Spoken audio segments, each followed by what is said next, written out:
और जागरण के लिए सारी रात दे दी। उठाएंगे दोनों हाथ बिल्कुल सीधे और कह रहे हैं क्या नीचे नहीं होना चाहिए किसी का भी हाथ। जागरण के लिए सारी रात दी है तो जागा करो। जागने का मतलब यानी कि जागो और अपना अपना कर्म करो। चल रहे हैं और कह रहे हैं क्या, मेरी मैया ने ऐसी सौगात दी और कह रहे हैं जागरण के लिए सारी रात दे दी। जागरण के लिए सारी रात दे दी। जागरण के लिए सारी रात दे दी। जागरण के लिए सारी रात दे दी। मेरी मैया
जागरण के लिए सारी रात तेरी।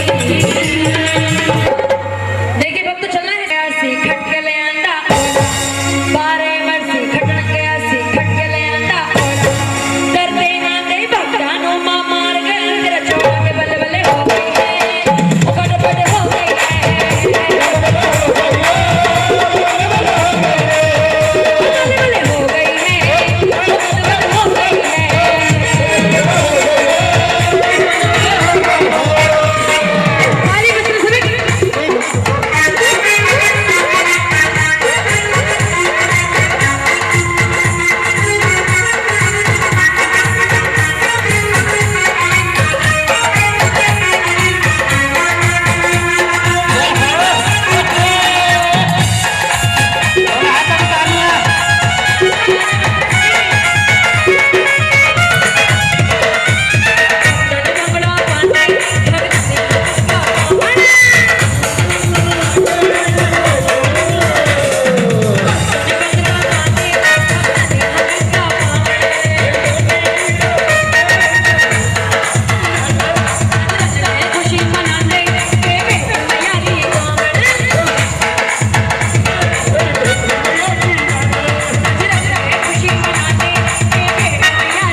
भले गुण बाबा